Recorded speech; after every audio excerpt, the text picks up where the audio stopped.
ஹரஹர சங்கர, ஜெய ஜெய சங்கர, பெரியவா திருப்பாதம் சரணம். இந்த பதிவு பெரியவா எனக்கு கஷ்டம் வரும்போதெல்லாம் எப்படி காட்சி கொடுத்தாங்க, என்னை ஒவ்வொரு பிரச்சனையிலேருந்து எப்படி காப்பாற்றினாங்க, நானும் பெரியவாவும் இந்த சேனலும் அதை பற்றின முழுக்க என்னையும் என்னோட வழிபாடுகள், ஒவ்வொரு பிரச்சனைக்கும் நான் பண்ணுற வழிபாடுகள் பற்றியும், பெரியவா எனக்கு ஒவ்வொரு விஷயமும் செய்கிறத பற்றியும் தான் இந்த பதிவு முழுசாக என்னை பற்றினது தான். வாங்க பதிவுக்குள்ளே போகலாம். நான் பார்த்தீங்க அப்படின்னா கடலூர் மாவட்டம் காட்டுமன்னார் கோவில் வட்டம் அழிஞ்சிமங்கலம் கிராமத்தில் சுந்தரபாண்டியன் தையல் நாயகி தம்பதியோட மூத்த பையன். என்னோட பேர் அருள் ஞானம், முழு பேர் அருள் ஞானம். நிறைய பேர் கூப்பிட்றது அருள். அருள்னா இறைவன்கிட்டேருந்து கிடைக்கிறது, ஞானம் அப்படிங்கிறது இறைவனோட அருள் கிடைச்சதுக்கு அப்புறம் நம்மளோட உச்ச நிலை தான் ஞானம் கிடைச்ச நிலை. எதை நினச்சி என் பாட்டி இந்த பேர் வச்சாங்கன்னு தெரியாது. இந்த பேரை வச்சது என்னோட பாட்டி தான் வச்சாங்க. நான் ஸ்கூல் படித்தது எல்லாமே 1லேருந்து 5வது வரைக்கும் படித்தது அழிஞ்சிமங்கலத்தில் இருக்கிற கவர்மெண்ட் ஸ்கூலில். அப்புறம் 6லேருந்து 8 வரைக்கும் படித்தது அழிஞ்சிமங்கலம் பக்கத்தில் இருக்க கானாட்டாம்புலியூர். ஏற்கனவே உங்களுக்கு நான் சொல்லியிருப்பேன், பதஞ்சலீஸ்வரர். பதஞ்சலி சிவபெருமானை தரிசனம் பண்ணுறதுக்காக, அவரோட ஆனந்த தாண்டவத்தை பார்க்கறதுக்காக தவம் இருந்த ஊர். அந்த ஊரில் இருக்கக்கூடிய சிவன் கோயில் ரொம்ப விசேஷம். ஏன் விசேஷம் அப்படின்னா, குழந்தை பாக்கியத்துக்காகவும் மற்ற பரிகாரத்துக்கும் அங்கே போனால் 100% உடனே நடக்கும். ஏன் அப்படின்னா, அங்கே இருக்கிற சிவன் சுயம்பு. அது மட்டும் இல்லை, எங்கள் அம்மா, என்னை பெற்றவங்க இருக்காங்க இல்லையா, தையல் நாயகி அம்மா, அவங்க பிறக்கிறதுக்கு எங்கள் பாட்டி போய் அங்கே தான் அந்த கோவிலில் ஒரு பரிகாரம் இருந்தது. முன்னாடிலாம் செஞ்சுட்டு இருந்தாங்க, இப்போ நிறைய பேர் செய்கிறாங்களான்னு தெரியல. என்ன அப்படின்னா, ஒரு சிவனோட உருவம், அரிசி மாவு உளுந்த மாவுலாம் கலந்த மாதிரி செய்வாங்க. செஞ்சு அங்கே மனசார அவர்கிட்ட பிரார்த்தனை பண்ணிக்கிட்டு அந்த கோவிலை சுற்றி வர சொல்லி, அதுக்கப்புறம் அந்த கோயிலுக்கு எதிர்த்தாப்புல இருக்கிற குளத்தில் கரைப்பாங்க. இது என்ன இதோட உண்மையான தாற்பயம் அப்படின்னா, அங்கே இருக்கிற மீன்களுக்கு உணவு கொடுக்கறது. இது ஒரு தடவை இல்லை, ஒரு 2-3 தடவை செய்ய சொல்லுவாங்க. அப்படி செஞ்சோம் அப்படின்னா நம்மளோட கர்ம பலன் குறைஞ்சி, அங்கே இருக்கக்கூடிய அம்பாள் பார்த்தீங்க அப்படின்னா கோல் வலங்கை அம்மன் சொல்லுவாங்க. நவகிரகத்தையும் வளையலாக போட்டுட்டு இருக்கிறதா சொல்லுவாங்க. அந்த அம்மனுக்கு வளையல் சாத்தி அங்கே இருக்கிற துர்க்கைக்கு நீங்கள் குங்கும அர்ச்சனை பண்ணி பகவான் கிட்ட கேட்டீங்க அப்படின்னா கண்டிப்பாக கிடைக்கும். இது வரைக்கும் நான் போயிருக்கிறேன். அப்படி அந்த ஊரில் தான் நான் 6லேருந்து 8வது வரைக்கும் படித்தேன். அதுக்கப்புறம் 9வதுலேருந்து 12வது வரைக்கும் படித்தது பார்த்தீங்கன்னா காட்டுமன்னார் கோயிலில் இருக்கக்கூடிய கவர்மெண்ட் ஸ்கூல், அதில் தான் படித்தேன். அதுக்கப்புறம் மெட்ராஸ் யூனிவர்சிட்டியில் பிகாம் பண்ணேன். அதுக்கப்புறம் சென்னைக்கு வேலைக்கு வந்துட்டேன். சென்னைக்கு வேலைக்கு வந்ததுக்கப்புறம் அடுத்த டிகிரி பண்ணேன். அப்படி வேலை பார்க்கும்போது மதுரையை சேர்ந்த செல்வராணி அப்படிங்கிறவங்கள தான் நான் கல்யாணம் பண்ணியிருக்கேன். என் மனைவி பேர் செல்வராணி. அவங்க சொந்த ஊர் மதுரை. எங்களுக்கு கல்யாணம் 2018 நடந்தது.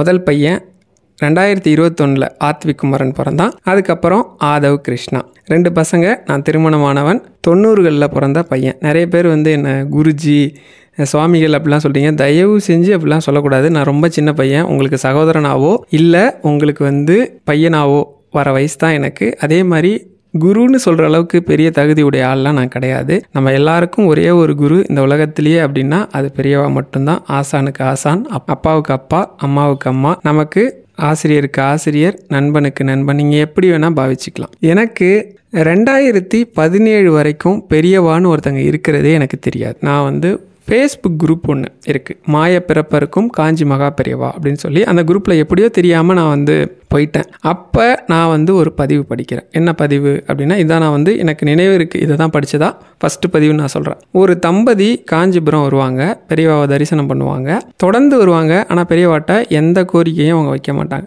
ஒரு நாள் இரவு பெரியவா அவங்க கனவுல போய் காட்சி கொடுத்தது மட்டும் இல்லாமல் ஒரு விஷயம் சொல்லுவாங்க. கொய்யாப்பழம் வாங்கிட்டு என்னை பாரு அப்படின்னு சொல்லியிருப்பாங்க. மறுநாள் எழுந்தவுடனே கணவர்கிட்ட அந்த பொண்ணு தன்னோட கனவை சொல்லுவாங்க. இந்த மாதிரி பெரியவா கனவுல வந்தாங்க, கொய்யாப்பழம் கேட்குறாங்கன்னதும் சரின்னு 2 பேரும் கொய்யாப்பழம் வாங்கிட்டு காஞ்சிபுரம் போகலாம் அப்படின்னு சொல்லி கிளம்பி அந்த ஊர் ஃபுல்லாக தேடுவாங்க. கொய்யாப்பழமே இருக்காது. காஞ்சிபுரம் பஸ் ஸ்டாண்ட்லேயே இறங்கி பார்ப்பாங்க, எங்கேயுமே கொய்யாப்பழம் இருக்காது. சரி, வேறு வழி இல்லை அப்படின்னு சொல்லி இவங்க மடத்துக்கு போகிற வழியில் கரெக்டாக ஒரு அம்மா 2 கொய்யாப்பழம் தான் இருக்குது, இதை மட்டும் வாங்கிட்டீங்கன்னா நான் வீட்டுக்கு போயிடுவேன்னு சொல்லுவாங்க. அதை வாங்கிக்கிட்டு பெரியவாட்ட போய் கொடுக்கணும் அப்படின்னு சொல்லி அங்கே வரிசை அதிகமாக இருக்கும், நின்றுட்டு இருப்பாங்க. நின்றுட்டு இருக்கும்போது அங்கே இருக்கக்கூடிய பாரிஷாதர், அதாவது பெரியவாவோட தொண்டர் இருப்பார் இல்லையா, அவர்கிட்ட சொல்லுவாங்க, பெரியவா கொய்யாப்பழம் வாங்கிட்டு வர சொன்னாங்க, எங்களை கொஞ்சம் முன்னாடி விட்டிங்கன்னா. அவங்க பிச்சை, நான் என்ன பண்ணிட்டேன் அப்படின்னா ஒரு பதிவில் பிச்சை அப்படின்னு சொல்லிட்டேன். பிச்சை அப்படின்னா யாசகம் கேட்கறது, பிக்ஷைனா சாப்பிட்றது. ஒரு சகோதரி சொன்னாங்க, அது பிச்சை கிடையாது பிக்ஷை.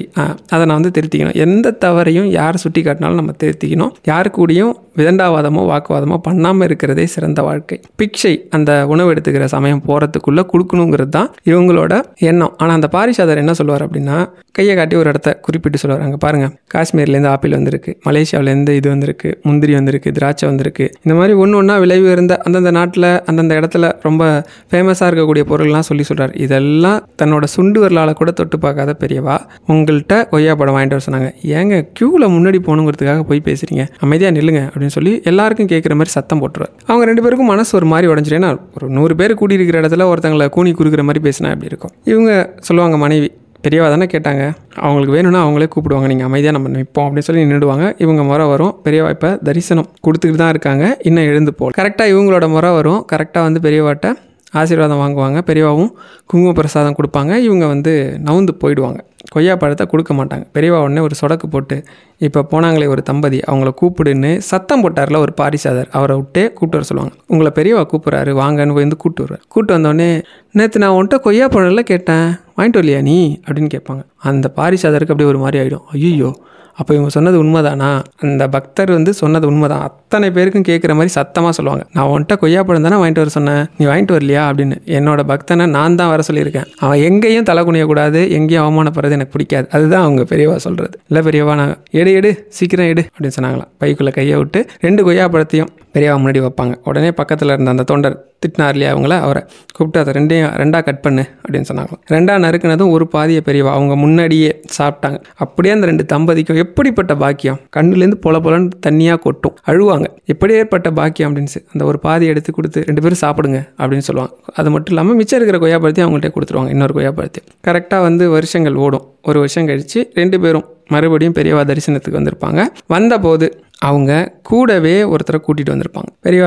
பெரியவா முன்னாடி வந்துடுவாங்க. வந்தவுடனே அந்த கூட வந்த நபரை பெரியவா முன்னாடி காமிச்சு அப்படின்னு ஆசீர்வாதம் பண்ணணும் அப்படின்னு சொல்லுவாங்க. உடனே பெரியவா கையை தூக்கி ஆசீர்வாதம் பண்ணி, ரொம்ப சேமமாக இருப்பீங்க அப்படின்னு சொல்லுவாங்க. சொல்லிவிட்டு, என்ன ரொம்ப நாளாக கேட்டுட்டு இருந்த வாசை நிறைவேறிச்சு போலையே அப்படின்றதும் அப்போ தான் கூட்டமே அவங்கள ரொம்ப பிரமிப்பாக பார்க்கும். என்ன அப்படின்னா, அவங்க கூட்டிகிட்டு வந்த நபர் யார் அப்படின்னா, குழந்தை கையில் வந்து ஒரு வயசு குழந்தைய கையில் தூக்கிட்டு வந்திருப்பாங்க, 10 மாத குழந்தை. அவங்க தொடர்ந்து பெரியவாட்ட வந்ததுக்கு காரணம் என்ன அப்படின்னா, அந்த தம்பதிக்கு குழந்தை இல்லாமல் இருக்கும் ரொம்ப வருஷமாக. அவங்க பெரியவாட்ட பிரார்த்தனை பண்ணியிருப்பாங்க. பெரியவா அவங்களோட கர்ம பலன் எல்லாத்தையும் போக்கி அவங்களுக்கு ஆசீர்வாதம் பண்ணி குழந்தை பிறந்திருக்கும். இந்த ஒரு ஆச்சரியமான சம்பவத்தை தான் ஃபஸ்ட்டு படித்தேன். படித்தவொடனே எனக்கு பிடிச்சிருச்சு. தொடர்ந்து பெரியவா சம்மந்தப்பட்ட ஃபேஸ்புக் குரூப்லாம் எடுப்பேன், நிறைய விஷயங்கள் பார்ப்பேன், நிறைய விஷயங்கள் படிப்பேன், நிறைய புத்தகங்கள்ல இருந்து அப்படியே ஒன்றா படிக்க ஆரம்பித்தேன். கொஞ்சமாக அப்படியே நம்ம ஆள்கிட்ட ஒரு பெரிய ப்ளஸ் என்னன்னு வச்சுக்கிங்களேன், லைட்டாக உள்ள நுழையிற மாதிரி இருக்கும். நம்ம மனசில் ஃபுல்லாக நாற்காலி போட்டு உட்காந்துருவாங்க பெரியவா. அப்படி உட்கார ஆரம்பிச்சிட்டாங்க. இந்த சமயம்தான் எனக்கு கல்யாணம் நிச்சயமாயிருக்கு. நான் வந்து எல்லா இதுவுமே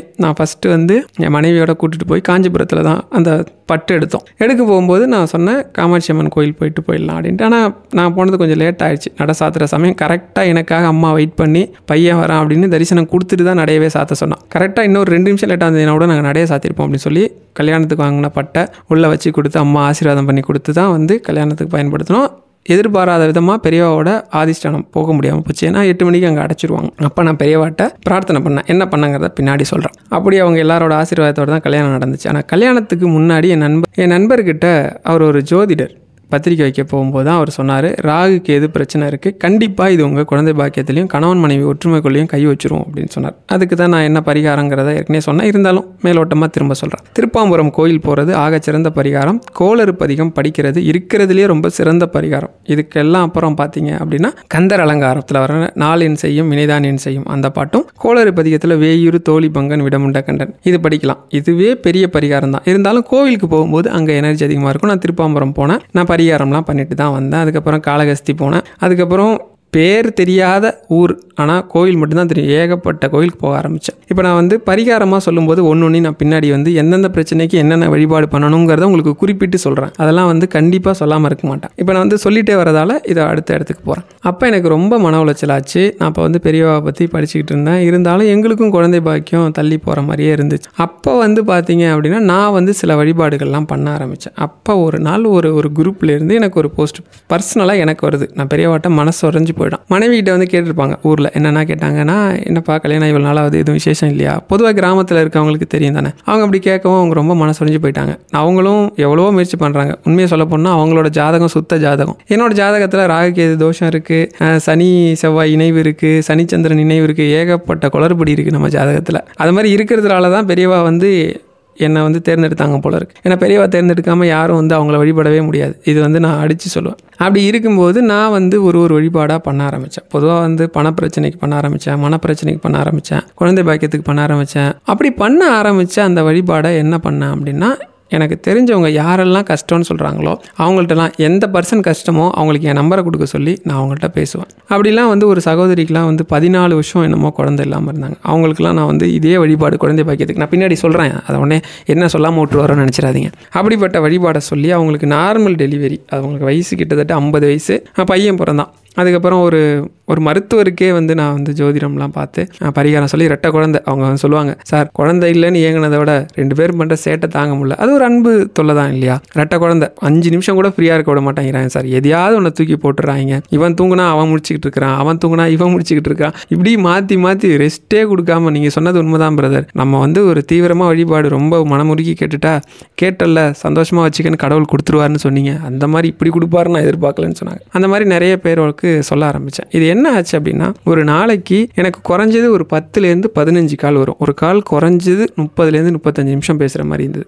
இதுக்கே பார்த்தீங்க அப்படின்னா ஒரு நாளில் பாதி நாள் போயிடும். இருந்தாலும் எனக்கு மனசு சந்தோஷம் தான். ஏன்னா நான் ஒரு வழியில் இருந்தேன் இல்லையா, என் மனைவி ஒரு கஷ்டத்தில் இருந்தாங்க. அந்த மாதிரி இருக்கக்கூடிய எத்தனையோ பேருக்கு நான் பேசும்போது ஆறுதலாக இருக்குன்னு சொன்னாங்க. நிறைய பேர் வந்து பிரச்சனை தீர்ந்தது ரொம்ப சந்தோஷப்பட்டாங்க. அதனால வந்து எனக்கு ஒரு பெரிய ஆறுதலாக இருந்தால் கூட என்னோட வேலையோ மற்ற விஷயங்களை கவனம் செலுத்த முடியாமல் போச்சு.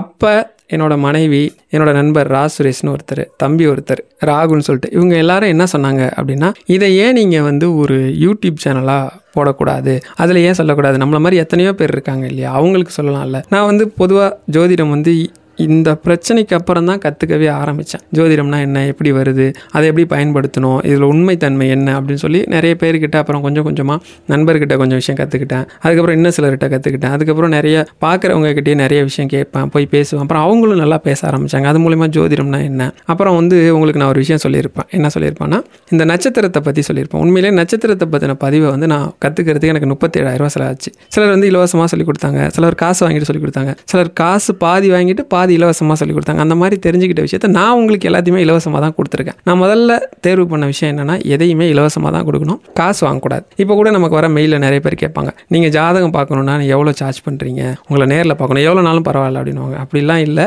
காசெல்லாம் கொடுக்க வேண்டாம். ஜாதகம் பார்க்கறது என்ன பெரிய பிரச்சனைனா, ஒரு ஜாதகத்தை தோராயமாக பார்க்கணும் அப்படின்னா குறைஞ்சது 3 நாள் ஆகும். குறைஞ்சது சாதாரணமான நீங்கள் சொல்கிற விஷயத்துக்கெல்லாம் அனலைஸ் பண்ணாலே ஒரு 15 நிமிஷத்துலலாம் ஜாதகம் பார்த்துட முடியாது. அப்படிலாம் பார்க்குறவங்க நீங்கள் ஏதாவது ஒரு பிரச்சனை சொல்லுவாங்க, அதுக்கு மட்டும் ஏதாவது தீர்வு இருக்கான்னு பார்த்து சொல்லி அனுப்பிடுவாங்க. அதனால நிறைய டைம் எடுக்கும். ஒன்று. ரெண்டாவது, இப்போ நானும் வேலை பார்த்தா தான் சாப்பிட முடியும். இந்த சூழ்நிலை இருக்கிறதுனால நான் வந்து அதிகமாக பார்க்குறது இல்லை. பார்க்கக்கூடாதுலாம் இல்லை. நிறைய பேர் உங்களோட பிரச்சனையை சொன்னவங்களுக்கெல்லாம் நானே நம்பர் கேட்டு ஃபோன் பண்ணியிருக்கேன். ஏன்னா அவங்க அந்த சொன்ன அந்த வார்த்தை என்னை ரொம்ப பாதிச்சிருக்கும். என்னென்னா, மெயிலில் போட்டிருப்பாங்க, ஒரு சகோதரிலாம் சொல்லியிருந்தாங்க, அவங்க குழந்தை வந்து ஸ்பெஷல் சைல்டு மாதிரி இருக்கிறதா ஃபீல் பண்ணுறேன் அப்படின்னு சொன்னதுக்காக அவங்க நம்பர் வாங்கி நான் அவங்களுக்கே ஃபோன் பண்ணி இதெல்லாம் பண்ணுங்கன்னெலாம் சொல்லியிருக்கிறேன். அந்த மாதிரி இன்னும் சிலர்லாம், இன்னும் அது சொல்ல முடியாது சில விஷயத்தெல்லாம், அவங்கெல்லாம் சொல்லும் போதெல்லாம் ரொம்ப எனக்கே மனசு கஷ்டமாயிடும். நான் நிறைய பேர்கிட்ட பேசியிருக்கேன். இன்றைக்கும் நீங்கள் பார்த்தீங்க அப்படின்னா நம்ம சப்ஸ்கிரைபர்லேயே நிறைய பேர்கிட்ட நான் பேசியிருக்கிறேன். நிறைய பேர்கிட்ட வாட்ஸ்அப், இன்றைக்கும் என்கிட்ட வாட்ஸ்அப்பில் கேட்குறவங்க பேசுகிறவங்க இருக்காங்க.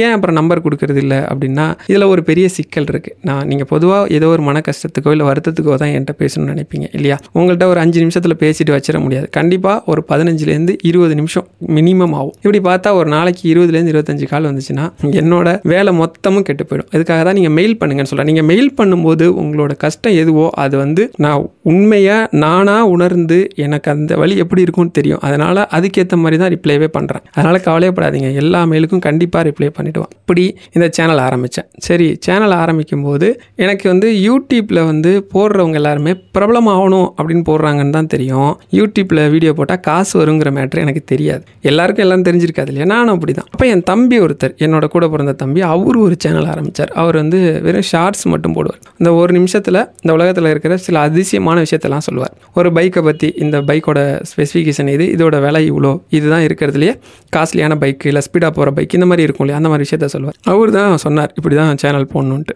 அப்போ அவர் சொன்னார், யூடியூப்பில் வீடியோ நல்லா போச்சு அப்படின்னா யூடியூப்லேருந்தே உங்களுக்கு பணம் தருவாங்கன்னு. அந்த சமயம் கரெக்டாக கொரோனானால நான் வேலையை விட்டுட்டு 2வது என் மனைவி கர்ப்பமாக இருக்காங்க. அவங்கள பார்த்துக்கணும், சில விஷயத்துக்காக வேலை இல்லை, ஏதோ சொற்பமான வருமானத்தில் தான் குடும்பத்தை ஓட்டிட்டு இருந்தேன். இன்றைக்கும் நான் வந்து கடவுள்கிட்ட பெரியவா கிட்ட எல்லாருக்கிட்டையும் கேட்குறது என்ன அப்படின்னா, இருக்கிறத வச்சுக்கிட்டு மன நிம்மதியோடையும் சந்தோஷத்தோடையும் போதும் அப்படிங்கிற மனநிறைவோடு வாழ்ந்தா போதும் தான் நினைக்கிறேன். இப்போவும் நான் பார்த்த பழைய வேலைக்கு போனேன்னா சில லட்சங்களில் சம்பளம் கொடுக்கலாம் ஆள் தயாராக இருக்காங்க. ஆனால் அது ப்ரெஷரான வேலை, நமக்கு நிம்மதி இருக்காது, அவ்வளோ பணத்துக்கு நமக்கு அவசியமும் இல்லை அப்படின்னு நான் நினைக்கிறேன். சரி, அவர் என்ன சொன்னார்னா, சரி காசு வரும் அப்படின்னு சொன்னார். சரி காசு வந்தால் நல்லது தானே, நம்ம பண்ணுவோம், இது ஒரு சேவையாக இருக்கணும்னு தான் உள்ளே வந்தேன். சரி அப்போ காசு வருதில்ல, காசுக்காக தான் பண்ணுறீங்களா, காசுக்காக தான் வியூஸா அப்படின்னா 100% கிடையாது. அப்படி ஒரு விஷயத்தை தான் இப்போ உங்கள்கிட்ட சொல்ல போகிறேன். இப்படி வீடியோ எல்லாருமே பெரிய பெரிய ஜாம்பவன்லாம் இருந்தாங்க. நம்ம பெரியவாவை பற்றி சொல்ல ஆரம்பிக்கும் போது பார்த்தீங்க அப்படின்னா நிறைய பேர் பெரியவாவை பற்றி நிறைய விஷயம் சொல்லிட்டு இருந்தாங்க. பெரிய பெரிய ஆட்கள்லாம் இருந்தாங்க. இப்போ அவங்களும் இருக்காங்க. ஆனால் ஒரு சிலர் மட்டும்தான் பெரியவாவை பற்றி சொல்கிறாங்க. சிலர் வந்து பாதை மாறி போயிட்டாங்க. எதையுமே நான் தப்புன்னு சொல்ல மாட்டேன். அவங்களுக்கு என்ன வருமோ அதை அவங்க செய்கிறாங்க. பெரியவாவே சொல்லியிருக்கிறாங்க, அதாவது உனக்கு என்ன வருதோ அதை தான் நான் கொடுக்குறேன் அப்படின்ற மாதிரி.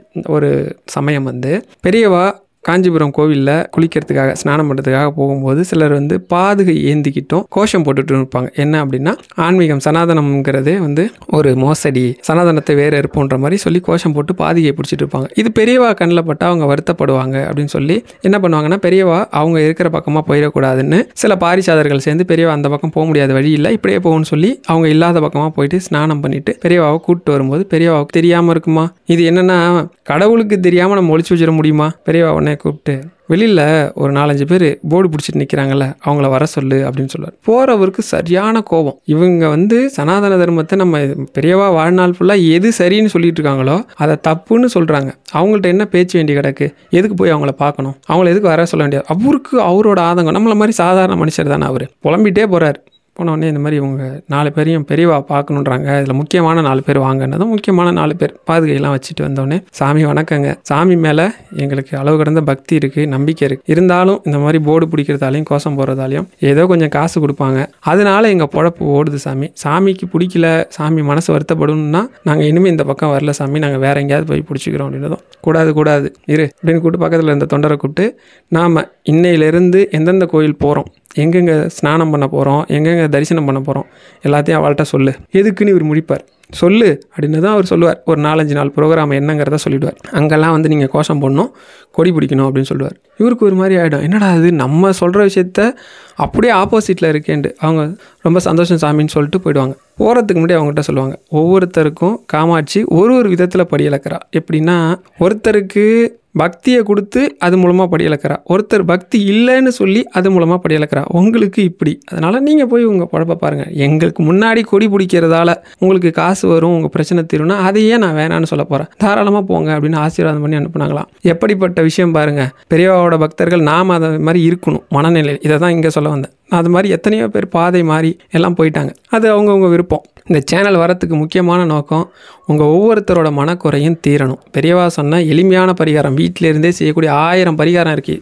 மீளவே முடியாத எத்தனையோ பிரச்சனைக்கு எத்தனையோ பரிகாரம் இருக்குது. அதை நீங்கள் எல்லாம் தெரிஞ்சுக்கணும், மனநிறைவோடு செய்யணும், பெரியவா வழிபாடு பண்ணணும். நீங்கள் அதனால் நிம்மதியும் சந்தோஷமும் உங்களுக்கு கிடைக்கணுங்கிறது தான் ஆரம்பித்தோம். நம்ம போட்டவொடனே வியூஸ் போயிடுமா என்ன? நமக்கு தெரிஞ்சவங்க நண்பர்கள் எல்லாரையும் கெஞ்சி கூத்தாடி என்ன பண்ணோம் அப்படின்னா, இந்த மாதிரி நீங்கள் வந்து ஒரு சேனல் ஆரம்பிச்சிருக்கிறோம், கொஞ்சம் பாருங்கள், சப்ஸ்கிரைப் பண்ணுங்கள் அப்படின்னு சொல்லி இப்படி பார்த்தா ஒரு வீடியோ போட்டால் ஒரு நிமிஷம் 57 செகண்ட் வீடியோ. நான் சேனல் ஆரம்பித்தது பார்த்தீங்க அப்படின்னா என்னோட 2வது நட்சத்திரம். நீங்கள் எதை வருமானத்துக்குரிய விஷயமாகவும் நிலச்சிருக்கணும், சம்பத்தை தரணும், செல்வத்தை தரணும்னு நினைக்கிறீங்களோ அதை உங்களோட சரியாக 2வது நட்சத்திரத்தை பயன்படுத்துங்க. நான் வந்து பூச நட்சத்திரம், என்னோட மனைவி வந்து எனக்கு 2வது நட்சத்திரம். எப்போவுமே அவங்க மூலமாக தான் எனக்கு வருமானமே. இப்போ கூட நான் இந்த வீடியோ பதிவு பண்ணிகிட்ருக்கேன்ல, இப்போ கூட என் மனைவி என்னோடய பசங்களை கூப்பிட்டுட்டு மாடியில் இருக்கிறாங்க. நான் தொடர்ந்து வீடியோ போடாததுக்கு ஒரு காரணம் இருக்குது, நான் அதையும் சொல்கிறேன். என்ன அப்படின்னா, நான் இருக்கிறது கொஞ்சம் மெயின் ரோட ஒட்டின வீடு. அதுக்கப்புறம் பார்த்தீங்க அப்படின்னா ஒரு சின்ன பெட்ரூம், ஒரு ஹாலு, ஒரு கிச்சன் தான். சொந்த வீடு தான். இருந்தாலும் நம்ம என்ன அப்படின்னா, பெரிய பிரச்சனைனா பசங்க இருப்பாங்க, பசங்க விளாண்டுருப்பாங்க. கிரவுண்ட் ஃப்ளோர்லேயும் வீடு இருக்குது, ஃபஸ்ட் ஃப்ளோர்லேயும் இருக்குது. நான் என்ன பண்ணுவேன்னா, பசங்களையும் மனைவியும் மேல் வீட்டுக்கு அனுப்பிச்சிட்டு கதவெல்லாம் சாத்திட்டு, ஏன்னா வெஹிக்கிள் போகிற சவுண்டு, வர சவுண்டு, நாய் குலைக்கிற சவுண்டு, இப்போ கூட நாய் குலைக்கிற சவுண்டு கேட்டுட்டு தான் இருக்குது. உங்களுக்கு கேட்குதான்னு தெரியல. இதெல்லாம் உங்களுக்கு கேட்காம ஒரு தெளிவான இடத்துல உட்காந்து ஒரு பீஸ்ஃபுல்லான மைண்டில் பேசணும்ல, அப்படி பேசுகிற சூழ்நிலை அமையாது. 2வது, எனக்கு வந்து ரொம்ப நாள் ஆசை சட்டம் படிக்கணும்னு. நான் வந்து சட்டக்கல்லூரி மாணவன், இறுதி ஆண்டு படிச்சுக்கிட்டு இருக்கேன். கடைசி வருஷம் கடைசி செமஸ்டர் படிச்சுட்டு இருக்கேன். அதனால் இதுவும் அரசு சட்டக்கல்லூரியில் தான் படிக்கிறேன். அதனால் காலேஜ் வந்து ரெகுலர் காலேஜ். நான் காலையில் போகிற மாதிரி இருக்கும், இல்லைனா மதியானம் போகிற மாதிரி இருக்கும், அந்த வருஷத்துக்கு ஏற்ற மாதிரி. அதுக்கப்புறம் எக்ஸாம் இருக்குது, நிறைய விஷயங்கள் இருக்குது. அப்படி நான் சட்டம் படித்து கூட இன்னும் முடிக்கல. அதுக்குள்ளே கூட நிறைய பேருக்கு உதவி இலவசமாக தான் படிக்கிறேன். நான் சட்டம் படிக்கிற நோக்கமும் கூட அதுதான். அப்படி பண்ணணுங்கிறது தான் என்னோட எண்ணமும் கூட. இப்படி ஆரம்பித்தேன்ல சேனலு, வீடியோ போட ஆரம்பித்தேன். அந்த அளவுக்கு வீடியோலாம் போகலே இல்லை. ஒரு 10 வியூஸ், 15 வியூஸ், 20 வியூஸ்னு போகும். நானும் சரி பெரியவாவை பார்த்தினா நான் எனக்கு தெரிகிற எல்லா எளிமையான பரிகாரத்தையும் போட்டுக்கிட்டே வர ஆரம்பித்தேன். கொஞ்சம் கொஞ்சமாக வியூஸ் ஒரு 25, 50 அப்படின்னு ஆச்சு. அப்புறம் வந்து நம்ம தம்பி ஒருத்தர் இருக்கார், இங்கே பக்கத்தில் புற்று நாகாம்பிகை கோயில் இருக்குது. அவர்கிட்ட சொன்னேன். அவர் தீவிரமான பெரியவா பக்தர். அவர் பெரியவா வந்து கனவுல காட்சி கொடுத்தது மட்டும் இல்லாமல் ஒரு தண்டம் அவர்கிட்ட கொடுத்துருக்குறாங்க. அதுக்குன்னு அவர் வந்து கோவில் சின்ன வயசுலேயே அவர் வந்து குருக்கள் பூஜை பண்ணுறாரு. பெரியவா ஃபோட்டோ, பெரியவாவை பற்றி ரொம்ப அலாதியாக பேசுவார். நான் போனேன் அப்படின்னா பெரியவாவை பற்றி மட்டும்தான் அவர் கூட பேசிக்கிட்டு இருப்பார். ரொம்ப நேரம் பேசுவோம். அவர் அந்த கோவிலில் இருக்கக்கூடிய ஏதாவது ஒரு விசேஷம்னா நம்மள்கிட்ட சொல்லுவார். நம்ம வந்து அந்த கோவிலுக்கான நிறைய விஷயங்கள் பண்ணியிருக்கிறேன். நிறைய பேர் சொல்லுவாங்க, என்ன சொல்லுவாங்கன்னா, நீங்கள் சொல்கிற மாதிரி எங்களால் மற்றவங்களுக்கு கொடுத்து தானம் கொடுத்து புண்ணியத்தை தேடிக்கிற அளவுக்கு வசதி இல்லை, நாங்களே கஷ்டப்படுறோமே அப்படின்னு. கவலையே படாதீங்க, நீங்கள் எல்லாரும் தானம் கொடுத்த புண்ணியம் உங்களுக்கு வரும். எப்படி வரும், எப்படி வருது அப்படிங்கிறதையும் நான் பின்னாடி சொல்கிறேன். அப்படி அந்த கோயில் குருக்கள், அவர் பேர் மணிகண்டன், அவர் என்ன பண்ணார் அப்படின்னா, ஒரு வாட்ஸ்அப் குரூப்பை கிரியேட் பண்ணி யார் யாரெல்லாம் பெரியவாவை ஃபாலோ பண்ணுறாங்களோ அவரும் வந்து பெரியவாவை பற்றின பரிகாரம் தான் சொல்லுவார். யாராவது கோயிலுக்கு வராங்க, மன வருத்தம், ஏதாவது ஒரு பிரச்சனைக்கு வராங்கன்னா பெரியவா பரிகாரத்தை தான் சொல்லுவார். அப்போ ஒரு குரூப்பை கிரியேட் பண்ணி நம்மகிட்ட கொடுத்தாரு. அந்த குரூப்பில் நம்ம போட ஆரம்பிச்சோம். அப்போ ஒரு வீடியோவுக்கு ஒரு 80 வியூஸ், 100 வியூஸ் போக ஆரம்பிச்சிது. ஒரே ஒரு வீடியோ போட்டிருந்தேன், தீராத பண கஷ்டமாக தீர மகா பெரியவா சொன்ன எளிமையான வழி அப்படின்னு சொல்லிட்டு. அது என்ன அப்படின்னா, ஒரு அம்மா வந்து பெரியவாவோட தரிசனத்துக்கு வந்திருப்பாங்க. அவருக்கு ஜோசியர் என்ன சொல்லியிருப்பார் அந்த அம்மாவுக்கு பரிகாரம் அப்படின்னா, நீங்கள் சகசர போஜனம் போடணும் அப்படின்னு சொல்லியிருப்பார். அவங்களால கஷ்டத்துக்காக தான் அவங்களே வந்திருக்காங்க. 1000 பேருக்கு அன்னதானம் போடுற அளவுக்கு நிலைமை இல்லை. எனக்கு வந்து ஏதாவது ஒரு எளிமையான வழியை சொல்லுங்கன்னு தான் பெரியவாட்ட கேட்டிருப்பாங்க. பெரியவா அவங்கள ரொம்ப ஆறுதலாக சொல்லுவாங்க. அம்மா, வாழ்க்கைங்கிறது ஒரு சக்கரம் மாதிரி, அது எப்போவுமே கீழே இருக்காது, மேல் நோக்கி வரும். இந்த சமயம் உன்னோட வாழ்க்கைங்கிற சக்கரம் கீழே இருக்குது, கவலைப்படாத, நிச்சயமாக மேலே வந்துடும் அப்படின்னு சொல்லிட்டு, எப்பெல்லாம் நீ சமைக்கிறியோ அப்பெல்லாம் ஒரு கைப்பிடி அரிசி எடுத்து பானையில் போட்டு வச்சுக்கோ. அதை எடுத்துகிட்டு போய் நேரம் கிடைக்கும் போதெல்லாம் எறும்பு புத்துக்கு போடு.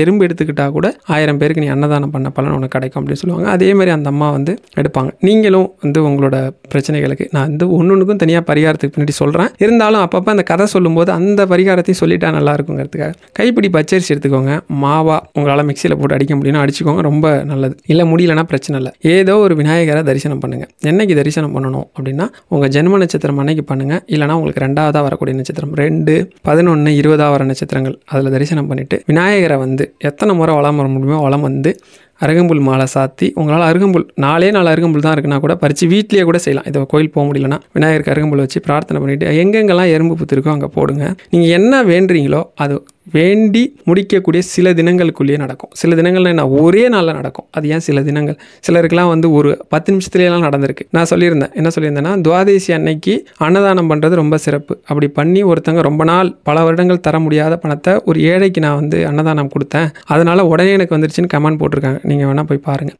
முக்கியமாக இந்த துவாதேசி இருக்கு இல்லையா, இந்த துவாதேசியில் கொடுக்குற அன்னதானம் வந்து உங்களுக்கு அளவிட முடியாத மிகப்பெரிய பலனை கொடுக்கும். நான் ஒரு அனுபவத்தையும் சொல்லிடுறேன். இங்கே ஒரு நாள் வந்து நான் வந்து பெரியவாவோட அனுஷ நட்சத்திரம் வரப்பெல்லாம் அன்னதானம் பண்ணுறது வழக்கம். ஒரு துவாதேசி அனுஷம்னு நினைக்கிறேன். நான் வந்து சாப்பிட்டுட்டு இருக்கேன். சரி, சாப்பிட்டு சீக்கிரம் போயிட்டு அன்னதானம் பண்ணிடணும் அப்படின்னு சொல்லிட்டு அப்போ வெளியில் ஒருத்தங்க வந்து தம்பின்னு கூப்பிட்டாங்க.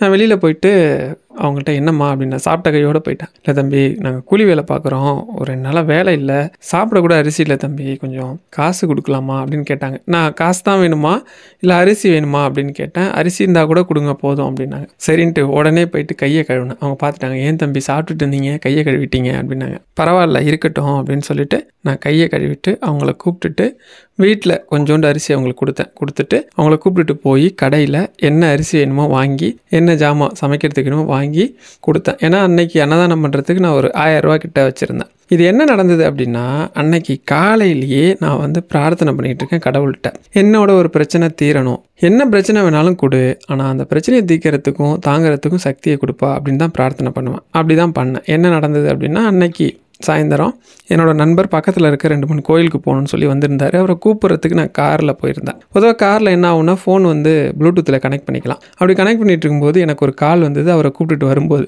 நான் கால் அட்டன் பண்ணேன். பேங்க்லேருந்து என்னை கூப்பிட்டுருந்தாங்க. என்ன அப்படின்னா, இன்னும் 2 நாள் இருக்குது சார், அதுக்குள்ளே வந்து நகையை திருப்பி வச்சுருங்க, இல்லை வட்டியாவது கட்டிடுங்க, அப்படி இல்லைனா ஏல நோட்டீஸ் கொடுத்துருவாங்க அப்படின்னு சொன்னாங்க. நான் ஒரு ஜுவல் வச்சுருந்தேன். கிட்டத்தட்ட 24,000 அதுக்கு வட்டி கட்ட வேண்டியது இருக்குது. சரி மாற்றி வச்சுக்கலாம் அப்படின்னா, அந்த ஜுவல்லுக்கான ரேட்டை விட இப்போ வந்து நகை கம்மியாக இருக்குது. நம்ம திருப்பி வச்சாலும் அந்த ரேட்டுக்கு போகாது, வட்டி கட்டணும். அது கிட்டத்தட்ட பார்த்தீங்க அப்படின்னா 24 25 தேதி. எனக்கு 2ஆம் தேதி போல் தான் சம்பளம் வரும் அப்படிங்கிறதுனால ஒரு 2ஆம் தேதி வரைக்கும் வெயிட் பண்ணலாமா அப்படின்னு. இல்லை சார், ஒரு 2-3 நாளில் பண்ணணும், அப்படி இல்லைன்னா இது பண்ணிடுவாங்க அப்படின்னு சொன்னார். சரி ஓகே அப்படின்னு சொல்லிட்டு பேசிக்கிட்டு இருந்ததை என் நண்பர் கேட்டார். உடனே சொன்னார், இதுக்கு ஏன் கவலைப்படுறீங்க, அதெல்லாம் ஒன்றும் கிடையாது, என்கிட்ட அமௌண்ட் இருக்குது, தரேன், 2ஆம் தேதி நீங்கள் கொடுத்துருங்க அப்படின்னார். இது எப்படின்னு வச்சுக்கோங்களேன், நீங்கள் அந்த துவாதசி அன்னைக்கு கொடுக்குற அன்னதானம் இருக்குது பார்த்தீங்களா, உங்களுக்கு என்ன பிரச்சனை இருந்தாலும் நீங்கள் மனசார கடவுளை பிரார்த்தனை பண்ணிக்கிட்டு, பிரச்சனை தான் தீரணும்னு பிரார்த்தனை பண்ண வேண்டிய, கடவுள் பேரில் நம்ம கொடுக்குறோம், நல்லா பிரார்த்தனை பண்ணிட்டு கொடுத்தீங்க அப்படின்னா அதுவே உங்களோட கர்ம பலனை குறைச்சி உங்கள் பிரச்சனையே இல்லாமல் ஆக்கிடும். என்ன அப்படின்னா, அந்த அன்னதானத்துக்கு அவ்வளோ விசேஷம் இருக்குது. இப்படி இந்த பரிகாரத்தை தான் தீராத பண கஷ்டமாக தீர பெரியவா சொன்ன எளிமையான வழி அப்படின்னு சொல்லி போட்டிருந்தேன். ஒரு 3 நிமிஷத்துக்குள்ளே தான் போட்டிருந்தேன். அதுதான் ஃபஸ்ட்டு வந்து எனக்கு வந்து 20,000 வியூஸ் போச்சு. நான் இப்போ என்ன பண்ணேன்னா, ஃபேஸ்புக்கில் இருக்கக்கூடிய பெரியவாவை ஃபாலோ பண்ணக்கூடிய குரூப்லாம் இருக்கும்ல, அதில் போஸ்ட் பண்ணியிருந்தேன். அப்படி பண்ணலாம் அப்படின்ற ஐடியாவையும் அவர் தான் சொன்னார். அப்படி போட்டவுடனே 20,000 வியூஸ் போச்சு, 500 சப்ஸ்கிரைபர் வந்தாங்க. அதுக்கப்புறம் கொஞ்சம் கொஞ்சமாக வீடியோ போட ஆரம்பித்தேன். அதில் வந்து நான் ஒரு வீடியோ என்ன பண்ணியிருந்தேன்னா, பெரியவாவோட அனுஷ ஜெயந்திக்கு ஒரு வீடியோ போட்டிருந்தேன். அந்த பெரியவாவோட மகிமை எல்லாம் போடுறது உண்டு. அப்படி போட்டுட்டு அன்னைக்கு ஒரு வீடியோ பேசியிருந்தேன். எதிர்பாராத விடமாக நான் பேசுகிற எல்லா வீடியோவும் ஃபோனில் தான் ரெக்கார்ட் பண்ணுவேன், ஃபோனில் தான் எடிட் பண்ணுவேன். அப்லோட் பண்ணுறது மட்டும் சிஸ்டம் வச்சுருக்கேன், அதில் பண்ணுவேன். என்கிட்ட சிஸ்டம் இருக்குது, லேப்டாப்பும் இருக்குது. ஆனால் எனக்கு என்னமோ ஃபோனில் பண்ணுறது தான் கன்வீனியண்ட்டாக இருக்கும். நான் வந்து இந்த யூடியூப்புக்குன்னு எதுவுமே இன்வெஸ்ட் பண்ணது கிடையாது. என்னோட நண்பர் வந்து ஒரு மைக் வாங்கி கொடுத்தாரு, தம்பி ஒருத்தர் வாங்கி கொடுத்தாரு. இது மட்டும்தான் அவங்க வாங்கி கொடுத்தாங்க, நான் எதுவும் பண்ணுறதில்ல. இப்போவும் வந்து ஃபோன் தான் யூஸ் பண்ணுறேன். லாஸ்ட்டு கொஞ்ச நாளாக தான் அந்த மைக் யூஸ் பண்ணி வீடியோ போடுறேன். அதுக்கப்புறம் நண்பர் சொன்னார், எடிட் பண்ணுறதுக்கு அடாசிட்டின்னு ஒரு சாஃப்ட்வேர் இருக்குது, அது வந்து ஃப்ரீ தான், அதில் எடிட் பண்ணலான்னு. அப்புறம் தான் சிஸ்டமில் எடிட் பண்ண ஆரம்பித்தேன். அதுக்கப்புறம் வீடியோவாக மேக் பண்ணுறதுக்கு CapCutன்னு ஒரு சாஃப்ட்வேர் இருக்குது, அதை யூஸ் பண்ணி வீடியோவாக மாற்றுறேன். தம்ப்நெயில் பண்ணுறது பார்த்தீங்கன்னா கேன்வா அப்படின்னு சொல்லி ஒரு வெப்சைட் இருக்குது, அதுலேயும் எல்லாமே ஃப்ரீ வெர்ஷன் தான் யூஸ் பண்ணுறேன், எதுவும் பெய்டு கிடையாது. இது மூலமாக தான் வீடியோ வருது. அன்னைக்கு எனக்கு டைம் இல்லாததுனால என் நண்பர் எடிட் பண்ணி கொடுத்தாரு. அனுஷம் முடிஞ்சிருச்சு, ஆனால் கேட்ட நட்சத்திரம் ஸ்டார்ட் ஆகிடுச்சு. சரி எடிட் பண்ணியாச்சு, பெரியவா பேரில் போட்டே ஆகணும்னு முடிவு பண்ணியாச்சு, போட்டுருணும்னு சொல்லி நைட்டு 12 மணி ஆனாலும் பரவாயில்லன்னு போட்டுட்டேன். அந்த வீடியோ தான் ராகு கேது தோஷமா பெரியவா சொன்ன எளிமையான பரிகாரம்னு ஒரு வீடியோ இருக்கும், பழைய வீடியோ அது. அதில் பேக்ரவுண்ட் நாய்ஸ் கொஞ்சம் எனக்கு தெரியல, அதை எடிட் பண்ணும்போது நண்பரும் போட்டார், நானும் அதை கவனிக்கல. அந்த பேக்ரவுண்ட் சவுண்ட் வந்து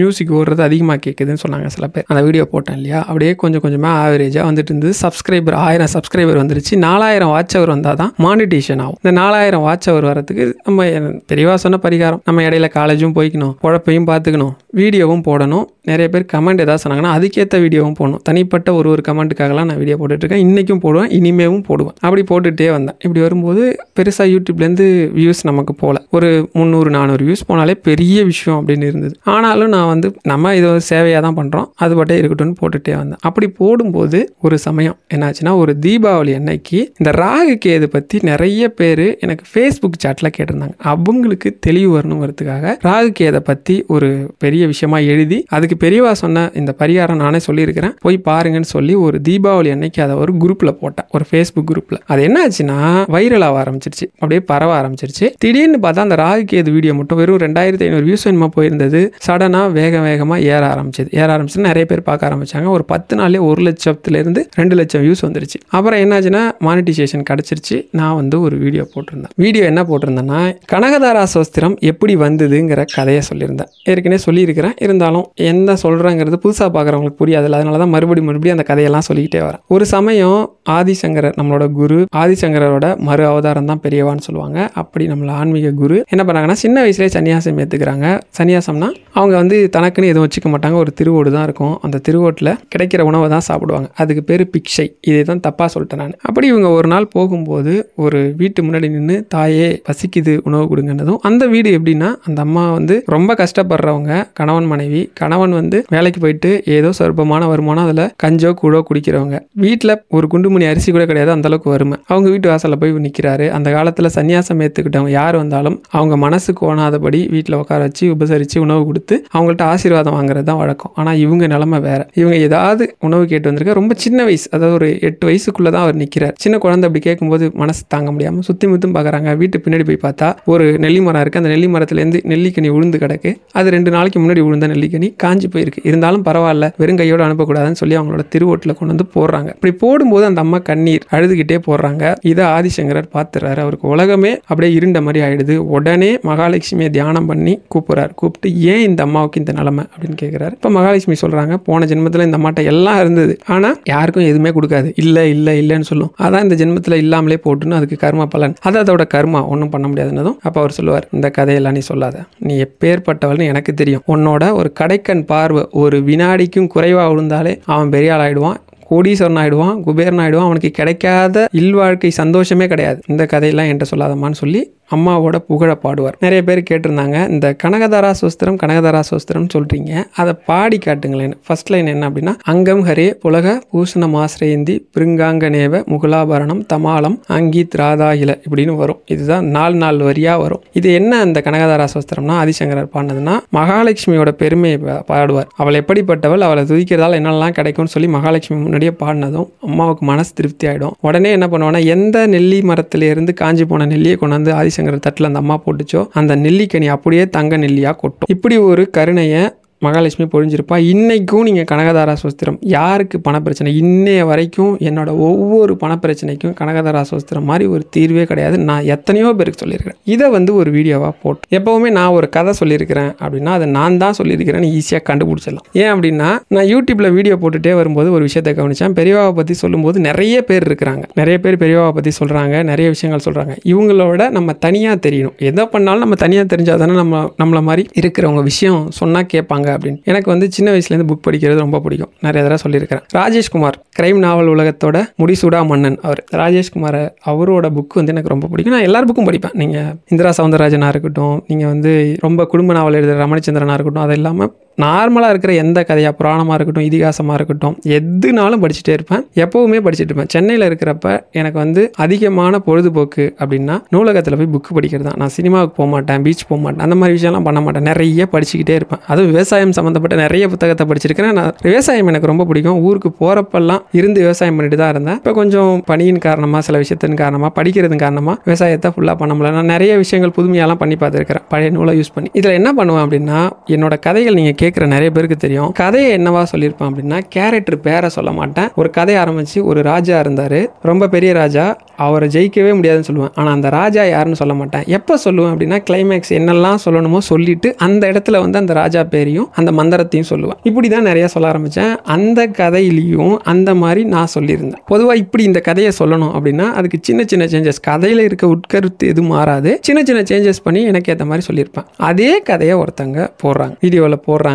எனக்கு வெறும் 1500 வியூஸ் தான் போயிருக்கு. அவங்களுக்கு பார்த்தீங்கன்னா 8500 வியூஸ் போயிருக்கு. இந்த 8500 வியூஸ் போனதை நான் ரொம்ப மனசுடைஞ்சு போயிட்டேன். நாம் போட்ட அதே கண்டென்ட்டை அவங்க நம்ம வீடியோவை பார்த்துட்டு போட்டிருக்காங்க. ஆனால் அவங்களுக்கு ஒரே நாள் 8500 வியூஸ் போயிருக்கு, நமக்கு வெறும் 1500 வியூஸ் தான் போயிருக்கு. நம்ம எவ்வளோ உழைப்பு, ஏன்னா அப்போ வந்து எனக்கு எடிட்டிங்லாம் அவ்வளோவா தெரியாது. ஒரு எடிட்டிங் பண்ணுறதுக்கு எனக்கு 3 மணி நேரம் 4 மணி நேரம் ஆகும். நான் என்ன பண்ணுவேன்னா, இதுக்காகவே பசங்க தூங்கணும், வீடியோ எடிட் பண்ணணும், பிரச்சனை இல்லாமல் இருக்கணும், நைட்டு கண்ணு முடிச்சு 1 மணிக்கு அப்புறம் வீடியோ பேசி போட்டுட்டு 4:30க்கு படுத்துட்டு திரும்ப காலையில் சீக்கிரமாக இருந்துச்சு காலேஜ் போகிற மாதிரி இருந்தால் காலேஜ் போவேன். இப்படி நான் வந்து டைம் பண்ணுறோமே, நமக்கு எதுவுமே பெனிஃபிட் இல்லைன்னு ரொம்ப வருத்தம் எனக்கு. அப்போ பெரியவாட்ட வருத்தப்படுறேன். பாருங்கள், நான் எவ்வளோ கஷ்டப்பட்டு இந்த வீடியோ பேசி எடிட் பண்ணி எல்லாம் போட்டேன், என்னை விட அவங்களுக்கு அதிகமாக போயிடுச்சு அப்படின்னு சொல்லி. ஆனால் கொஞ்சம் நேரம், கிட்டத்தட்ட ஒரு அரை நாள் இதை பற்றி எனக்கு மன உளைச்சல் இருக்குது. அதுக்கப்புறம் மதியானத்துக்கு மேலே சாயந்தரம் அப்போ எனக்கு ஒரு விஷயம் தோணுது. பெரியவா வந்து பிரார்த்தனை பண்ணதுக்கப்புறம் எனக்கு ஒரு விஷயம் தோணுது. என்ன தோணுது அப்படின்னா, இது ஒன்றும் ஆதிசங்கரர் கதை வந்து நம்ம எழுதின கதை கிடையாது, அது உண்மையாக நடந்தது. எத்தனையோ பேருக்கு தெரிஞ்சிருக்கும், எத்தனையோ பேர் போயிடலாம். இதுக்கு நம்ம ஒன்றும் காப்பி ரைட்டும் வாங்கலை, இது ஒரு காப்பி ரைட் பேட்டர்ன் உள்ளதும் கிடையாது. அதனால் அவங்க சொல்லிட்டாங்க அப்படின்னு நாம ஏன் வருத்தப்படணும்? அவங்களுக்கு தெரிஞ்ச விஷயத்தை அவங்க சொல்லாங்கன்னு நினைக்கிறேன். இது நம்மளோட உரிமைன்னு நம்ம சொல்லி வருத்தப்படுறது முட்டாள்தனம். முதல்ல இதுவே தப்பு. அவங்களோட திறமை. அந்த சேனல் என்ன அப்படின்னா, மகா பெரியவா அப்படின்னு ஒரு சேனல் இருக்கும். மீனா அம்மா அவங்க பேர், மீனாட்சி அவங்க பேர். வாய்ஸ் கேட்க சூப்பர் சூப்பராக இருக்கும். பார்த்தா மறைந்த முன்னாள் முதல்வர் ஜெயலலிதா அம்மா வாய்ஸ் மாதிரியே இருக்கும். அவங்க வாய்ஸ் சூப்பராக சொல்லுவாங்க கதை. அவங்க வாய்ஸில் கேட்கறதுக்கு அவ்வளோ இனிமையாக இருக்கும். நான் அந்த சேனலோட லிங்க் வேணாலும் கொடுக்குறேன். நான் அதை பற்றி தான் இப்போ சொல்லவே போகிறேன். அவங்க போட்டிருந்தாங்க. நான் உடனே சரி நம்ம கொஞ்சம் ஆறுதல் ஆனதும் அந்த சேனலில் போயிட்டு நான் கமெண்ட் பண்ணுறேன் அந்த வீடியோ கீழே. இந்த மாதிரி வந்து நான் சொன்னதை விட நீங்கள் நல்லா சொல்லியிருக்கீங்க, உங்கள் குரலை கேட்க இனிமையாக இருக்குது அப்படின்னு போட்டேன். போய் நான் படுத்துட்டேன். இதுதான் ஃபஸ்ட்டு வந்து எனக்கு பெரியவா 2 முறை இதுக்கு முன்னாடி காட்சி கொடுத்துருக்குறாங்க. இதுதான் எனக்கு ஆறுதலாக பெரியவா காட்சி கொடுத்து எனக்கு இது பண்ணது. படுத்துட்டேன். தூக்கத்தில் ஒரு கனவு. நான் வந்து என்னோட சொந்த ஊரில் இருக்கிறேன், அழிஞ்சிமங்கலத்தில். அந்த அழிஞ்சிமங்கலத்தில் நான் அடிக்கடி உட்காந்து விளையாடக்கூடிய ஒரு வாய்க்காலோட மதுகு இருக்குது. அந்த மதகு கிட்ட பெரியவா வந்து உட்காந்துருக்காங்கன்னு நான் கேள்விப்பட்டு சைக்கிள், நான் சின்ன வயசில் வச்சு இந்த சைக்கிளில் வேகமாக ஓட்டிட்டு வரேன். வந்து பார்த்தா பெரியவா காலை நீட்டி போட்டு உட்காந்துருக்காங்க. சுற்றி யாருமே இல்லை, பெரியவா மட்டும்தான் இருக்காங்க. எப்படியாவது அவங்க பாதத்தை போய் தொட்டுணும்னு சொல்லி ஓடி போய் 2 காலையும் தொட்டு கும்பிட்டுட்டேன். மூச்சு வாங்குது எனக்கு. பெரியவா சொல்கிறாங்க, உனக்காக தான் இருக்கேன், ஏன் இவ்வளோ வேகமாக வர, பொறுமையாக வந்திருக்கலாம்ல, உட்காருன்னு நான் ஆசுவாசப்படுத்துகிறாங்க. படுத்துட்டு நான் காயத்ரி மந்திரம் தினமும் சொல்லுவேன். அந்த காயத்ரி மந்திரத்தில் ஒரு இடத்துல தவறு, நான் உச்சரிக்கும் போது சின்ன தவறு பண்ணுறேன். அதை உபதேசம் பண்ணாங்க எனக்கு கனவுல, காயத்ரி மந்திரத்தில் நடக்கிற அந்த தவறு. அப்புறமா அவங்க சொன்னதும் எனக்கு ஓகே அப்படின்னுச்சு. அப்போ என்கிட்ட ஒரு விஷயம் சொல்கிறாங்க, உனக்கு எது வருமோ அதை தான் உன்கிட்ட கொடுத்துருக்குறேன், அந்த வேலையை தான் நீ செய்கிற. இப்படிப்பட்ட நீ வந்து கஷ்டப்படவே வேண்டாம், நான் இருக்கிறேன், உனக்கு எதுனாலும் நடக்கும், நல்லதோ கெட்டதோ நான் சொன்ன வேலையை நீ பாட்டு செஞ்சுட்டே வா அப்படின்ற மாதிரி சொல்கிறாங்க. எனக்கு திருப்தி ஆகிடுது. காலைல தூங்கி எழுந்திரிச்சோன்னே என் மனைவிட்டு இந்த கனவை சொல்கிறேன். சொல்லிட்டு எனக்கு எது வரும்னு யோசிச்சுட்டே இருக்கும்போது சரின்னு கொஞ்சம் அந்த அரை நாள் போயிடுச்சு. இப்போ என் மனைவி சொன்னாங்க, ஏதோ ஒரு விஷயத்த சொல்லும்போது நான் விளையாட்டாக கிண்டல் பண்ணேன் அவங்க. அப்போ சொன்னாங்க, உங்களுக்கு வாய் மட்டும் இல்லைன்னு வச்சுக்கிங்க, நீங்கள் பிழைக்கிறதே கஷ்டம்னாங்க. இப்போ ஒரு விஷயம் எனக்கு பொறி தட்டுச்சு. அப்போ நாம் எதை எனக்கு வரும் அப்படின்னா, நான் வந்து சின்ன வயசுலேருந்து ஒரு 4-5 குழந்தைங்க சேட்டை பண்ணுற குழந்தைய கூட நீங்கள் என்கிட்ட விட்டு போகிறீங்கன்னு வச்சுக்கோங்களேன், அந்த குழந்தைக்கு ஏற்ற மாதிரி கதை சொல்லுவேன். குழந்தைங்க வந்து அமைதியாக கேட்டுட்டு இருக்கோம். இப்போ என் பையன்லாம் தூங்கும்போது பெரியவாவோட ஏதோ ஒரு கதை சொல்லுவேன், மீன் கதை சொல்லுவேன். இப்போ வந்து மச்ச அவதாரம், கிருஷ்ணன் எடுத்த அந்த அவதாரம் இருக்குல்லையா, அதை சொல்லுவேன். இந்த மாதிரி சொல்லி அவங்கள இது பண்ணுவேன். அப்போ எனக்கு வரக்கூடியது கதை சொல்கிறது வரும், நல்லா பேச வரும். இதை தான் பெரியவா சொல்லியிருக்கிறாங்க. அன்னைக்கு ஆரம்பிச்சது தான். நம்ம வீடியோ போடணும், அந்த வீடியோ வியூஸ் போதா போலியாங்கிறதுலாம் நமக்கு தேவையில்லை. நம்ம சொல்கிற விஷயம் பெரியவா சொன்னதாக இருக்கணும். எந்த வீடியோவும் பெரியவா சொல்லாத விஷயத்த சொல்லிடக்கூடாது. அதுவும் உண்மைக்கு புறம்பான விஷயத்தை எந்த காரணத்திலையும் சொல்லிடக்கூடாது. நம்ம சொல்கிறதெல்லாம் ஆன்மீக கதையாக இருக்கணும், மந்திரமாக மட்டும்தான் இருக்கணும். வியூஸ் போகணுங்கிறதுக்காக ஏதோ வாய்க்கு வந்ததெல்லாம் சொல்லிடக்கூடாதுன்னு ஒரு தீர்மானம். நீங்கள் கவனிச்சிங்கன்னா தெரியும். அந்த வீடியோவுக்கு அப்புறம் நம்ம சேனலில் லைக் பண்ணுங்கள், ஷேர் பண்ணுங்கள், சப்ஸ்கிரைப் பண்ணுங்கிற பட்டனே இருக்காது. பழைய வீடியோக்களில் இருக்கும், அந்த பர்டிகுலர் வீடியோவுக்கு அப்புறம் இருக்கவே இருக்காது. ஒரு தடவை கூட நானும் லைக் பண்ணுங்கள், ஷேர் பண்ணுங்கள், சப்ஸ்கிரைப் பண்ணுங்கன்னு சொன்னதே கிடையாது, சொல்லவும் மாட்டேன். இப்போவும் சொல்கிறேன், சொல்ல மாட்டேன். நான் என்ன பண்ணுறேன்னா, பழைய செட்டிங்ஸில் ஒரு வீடியோ இது பண்ணிட்டேன். அதை வந்து என்டையர் வீடியோவும் சப்ஸ்கிரைப் பண்ணுற மாதிரி ஒரு பட்டன் வருது. அது எப்படி வருதுன்னு எனக்கும் தெரியல, அதை பார்த்து எடுத்துடணும் அதையும். அதுக்கப்புறம் நீங்கள் என் வாழ்க்கையில் நடந்ததெல்லாம் பெரிய பெரிய ஆச்சரியம். ஒரு மாசத்திலேயே கிட்டத்தட்ட 6000 சப்ஸ்கிரைபர்ல இருந்தது 50,000 சப்ஸ்கிரைபர் ஆச்சு. வியூஸ் தாறுமாறா போக ஆரம்பிச்சுது. நான் போடுறது எல்லாமே மந்திரம். எனக்கா என்ன போடலான்னு நான் யோசிக்கும் போது எனக்காக ஒரு கதை வந்து விழும். அது எங்கேருந்து வரும்னே தெரியாது. அதுக்கப்புறம் இன்னொரு கதை வரும், மந்திரம் வரும், ஆன்மீகம் சம்மந்தப்பட்ட. எனக்கு எப்பயோ நான் கேட்ட கதைலாம் எனக்கு நினைவு வரும், அதெல்லாம் சொல்லுவேன். கிட்டத்தட்ட ஒரே வருஷத்தில் 200 வீடியோ தான் போட்டிருந்தேன். 1,10,000 சப்ஸ்கிரைபரும் கிட்டத்தட்ட 1,10,00,000 வியூஸும் போயிடுச்சு. இதுக்கப்புறம் ஒரு ஆச்சரியம் நடந்தது. என்ன நடந்தது அப்படின்னா, நான் கமெண்ட் போட்டிருந்தேன் இல்லையா அந்த சேனலில், அவங்க அதை பார்த்துட்டு உங்களோட நம்பர் கிடைக்குமா அப்படின்னு கேட்டிருந்தாங்க. நான் உடனே உங்கள் மெயில் ஐடி கொடுங்க, நான் நம்பர் தரேன் அப்படின்னு சொல்லிட்டு நம்பரை போட்டு விட்டேன். அவங்க உடனே எனக்கு கால் பண்ணாங்க. கால் பண்ணி, இல்லைங்க மன்னிச்சிருங்க, வேறு கண்டென்ட்டே கிடைக்கல, அதனால தான் போட்டேன், எதுவும் தப்பாக நினச்சிக்கிட்டிங்களா, நான் வேணால் அந்த வீடியோ டெலிட் பண்ணிட்டுமா அப்படின்னு சொன்னாங்க. இல்லை அப்படிலாம் ஒன்றும் இல்லை, ஆனால் நேற்று வந்து நான் போட்டிருந்தேன், எனக்கு வியூஸ் போகல அப்படின்னு சொல்லி கொஞ்சம் வருத்தமாக இருந்துச்சு. ஆனால் அதுக்கப்புறம் தோணுச்சு, இது வந்து நம்மளோட இது கிடையாது, ஆதிசங்கரோட வரலாறு யாருக்கு வேணால் தெரிஞ்சிருக்கலாம் அப்படின்னு சொல்லி வருத்தப்படல. அதுக்கப்புறம் பரவாயில்லாமல் போயிடுச்சு அப்படின்னு சொன்னால், அப்போ அவங்க சொன்னாங்க, அவங்களுக்கு கொஞ்சம் உடம்பு முடியாத விஷயத்தையும் இந்த யூடியூப்பில் பெரியவாவை பற்றி போடுறதால அவங்களுக்கு கிடைக்கிற நிம்மதியையும் அது மூலமாக வர அந்த சொற்ப வருமானத்தில் தான் அவங்க வாழ்க்கை ஓடிட்டு இருக்கணும். அந்த பணம் எந்த அளவுக்கு அவங்களுக்கு முக்கியம் அப்படிங்கிறதையும் சொன்னாங்க. அவங்க கஷ்டத்தை பற்றி சொன்னாங்க. அப்படியே மனசே உடஞ்சி போச்சு. இப்படி ஒரு கஷ்டத்தில் இருக்கீங்களா, எனக்கு சத்தியமாக தெரியாது, நான் கூட ரொம்ப வருத்தப்பட்டேன் எனக்கு வியூஸ் போலன்ட்டு. பெரியவா வந்து ஒருத்தருக்கு ஒரு விஷயத்த பண்ணுறாங்கன்னா அதை நம்மளால் புரிஞ்சிக்கவே முடியாது, இப்போ தான் எனக்கு புரியுது, மன்னிச்சிருங்க நான் அப்படி நினச்சதுக்கு அப்படின்னு சொல்லிட்டு நான் சொன்னேன். கவலையே படாதீங்க, அதெல்லாம் சரியாயிடும். நான் அவங்களுக்கு கூட பேசிட்டு இருந்தேன். கிட்டத்தட்ட ஒரு 1.5 மணி நேரம் பேசிட்டு இருந்தேன். அதுக்கப்புறம் என்ன ஆச்சு அப்படின்னா, நான் என்ன பண்ணுவேன்னா, குறிப்பிட்ட சில கதைகள், ராமநாமம் பற்றினது, கிருஷ்ணன் கதைகள், சில மகாபாரதத்தில் இருக்க கதைகள்லாம் எடுத்து அவங்களுக்கு கொடுப்பேன். இதெல்லாம் நீங்கள் போடுங்கம்மா. அவங்க என்னை வந்து பையன்னு தான் சொல்லுவாங்க, நான் அவங்கள அம்மான்னு தான் சொல்லுவேன். இதெல்லாம் நீங்கள் போடுங்க நல்லாயிருக்கும் அப்படின்னு சொல்லி அவங்களுக்கு கொடுப்பேன். அவங்க போடுவாங்க. அதேமாதிரி சில இதெல்லாம் பேசிட்டு அவங்க என்கிட்ட கேட்பாங்க, இதுக்கு என்ன தம்ப்நெயில் வார்த்தை வச்சா கரெக்டாக இருக்கும் அப்படின்னு சொல்லிட்டு நான் அதுக்கு அட்ராக்டிவாக சில வார்த்தைகளை மென்ஷன் பண்ணி அனுப்புவேன். அப்புறம் அவங்க வந்து எனக்கு சில கதைகள்லாம் சொல்லுவாங்க, இதெல்லாம் போடுங்க, இதெல்லாம் சொல்லுங்கள். அப்புறம் என்னை வந்து ஒரு வீடியோ எல்லா வீடியோவும் கேட்பாங்க. கேட்டுட்டு சூப்பராக இருந்துச்சு, என்னென்ன சொல்லியிருந்தேன், என்னென்ன நல்லா சொல்லியிருந்தேன், என்னென்ன விஷயம் வந்து இதாக இருக்குது, கொஞ்சம் மாற்றிக்கலாம் அப்படின்னு கமெண்ட் பண்ணுவாங்க. நல்லாயிருக்கும் அந்த விஷயம்லாம், சூப்பராக சொல்லி கொடுப்பாங்க.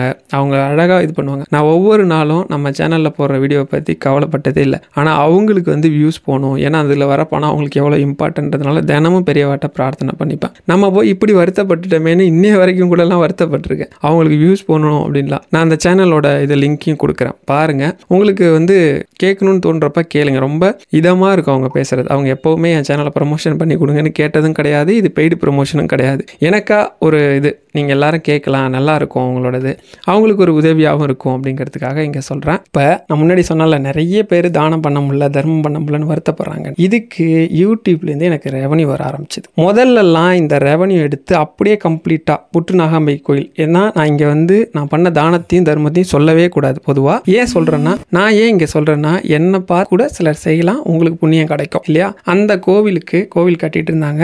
அப்போ அவங்கள்ட்ட கேட்டால் உங்களுக்கு என்ன வேணும் அப்படின்னு கேட்டால் அவங்க வந்து எல்லாத்துக்குமே அவங்க அரேஞ்ச் பண்ணி கொடுக்குறாங்க. இந்த கோவில் கும்பாபிஷேகம் பண்ணுறதுக்கு நல்ல தண்ணி வந்து ஒரு நாளைக்கு நாங்கள் வந்து 1000 ரூபா கொடுத்து வாங்குகிறோம், நீங்கள் வந்து எங்களுக்கு அதுக்கு ஏதாவது ஏற்பாடு பண்ணி தரீங்களான்னு நான் போர் போட்டு தரேன்னு சொன்னேன். அதிலேருந்து பணத்தை எடுத்து 30,000 ரூபா போர் போடுறதுக்கு சப்மர்சிபிள், அதாவது நீர்மூழ்கி மோட்டார் இருக்குல்ல, அது தனியாக 22,000 என்னமோ வரும், போட்டு அவங்களுக்கு வந்து அது போட்டு கொடுத்தேன். அதே கோவிலுக்கு வந்து திருவாச்சி வாங்கி கொடுத்தேன். ஒவ்வொரு விசேஷமும் அங்கே ஒரு ஐயப்பன் சிலை வாங்கினாங்க, அதுக்கு பணம் கொடுத்தேன். அதுக்கப்புறம் ஒவ்வொரு அன்னதானக்கும் கோவிலில் நடக்கிற ஒவ்வொரு பண்டிகைக்கும் அவங்க ஒரு அமௌண்ட் சொல்லுவாங்க. அதில் குறைஞ்சது 40% நம்மளோட பங்களிப்பு இருக்கும். அதுக்கப்புறம் ஊரில் வந்து ஒரு கோவிலுக்கு போர் போட்டேன். நிறைய கோவிலுக்கு அங்கங்கே அன்னதானத்துக்கு அவங்க சொல்கிற செலவுக்கெல்லாம் கொடுப்பேன். இது எல்லாமே நீங்கள் எல்லாரும் பெரியவா குடும்பமான நம்ம எல்லாரும் கொடுத்த பணம். நீங்கள் எல்லாம் வீடியோ பார்த்தீங்க, அந்த வீடியோ மூலமாக வியூஸ் வந்துச்சு. வியூஸ் மூலமாக ஆடை வந்து யூடியூப் ப்ளேஸ் பண்ணுறான். எந்த ஆடையும் நான் ப்ளேஸ் பண்ணுறதில்ல. நிறைய பேர் வந்து நிறைய ஆடு வருதுன்றீங்க, அதெல்லாம் நான் போடுறது கிடையாது, யூடியூப் தான் போடுது. அந்த யூடியூப் எனக்கு ரெவன்யூ கொடுத்தாங்க. அந்த ரெவன்யூலேருந்து தான் இந்த தர்ம காரியத்தெல்லாம் நான் பண்ணியிருக்கிறேன். அப்போ இதில் முழுக்க முழுக்க உங்கள் எல்லாருக்கும் பங்கு இருக்குது. இதோட பலன் உங்கள் எல்லாரையும் சேரும். அதனால் கவலையே படாதீங்க. தானம் பண்ண முடியல, தர்மம் பண்ண முடியலாம். நிச்சயமாக ஒரு குறிப்பிட்ட வருஷம் வரைக்கும் என்ன, இந்த கடந்த ஒரு 7-8 மாதத்துக்கு முன்னாடி வரைக்கும் அதுலேருந்து வர முழு பணத்தையும் தர்ம காரியத்துக்கு மட்டும் பயன்படுத்தியிருந்தேன். எதிர்பாராத விதமாக என்னோட நிலைமையும் நான் பார்க்கணும்ல, கொஞ்சம் சமாளிக்க முடியல. அப்போ நான் வந்து பெரியவாட்ட ஒரு விண்ணப்பம் வச்சேன், இதிலேருந்து கொஞ்சம் பணம் எடுத்து என்னோட தேவைக்கு நான் பயன்படுத்திக்கிடுமா அப்படின்ட்டு. அப்போ கேட்கும்போது சரின்ட்டாங்க. அதனால் இப்போ கொஞ்சம் பணம் எடுத்து என்னோட தேவைக்கு, அதாவது குடும்ப செலவுக்கு, அந்த EB bill, net bill, mobile bill, இந்த மாதிரி எனக்கு தேவை இருக்கும் இல்லையா, அந்த மாதிரி சின்ன சின்ன தேவைகளையும் பயன்படுத்திக்கிறேன். நீங்கள் நினைக்கலாம் யூடியூப்பில் போய் இவருக்கு நிறையா வருமானம் வருமோன்னு. முதல்ல ஆன்மீக சேனலுக்கு அப்படிலாம் வராது, ஆவரேஜாக தான் வரும், ரொம்ப ஆவரேஜாக.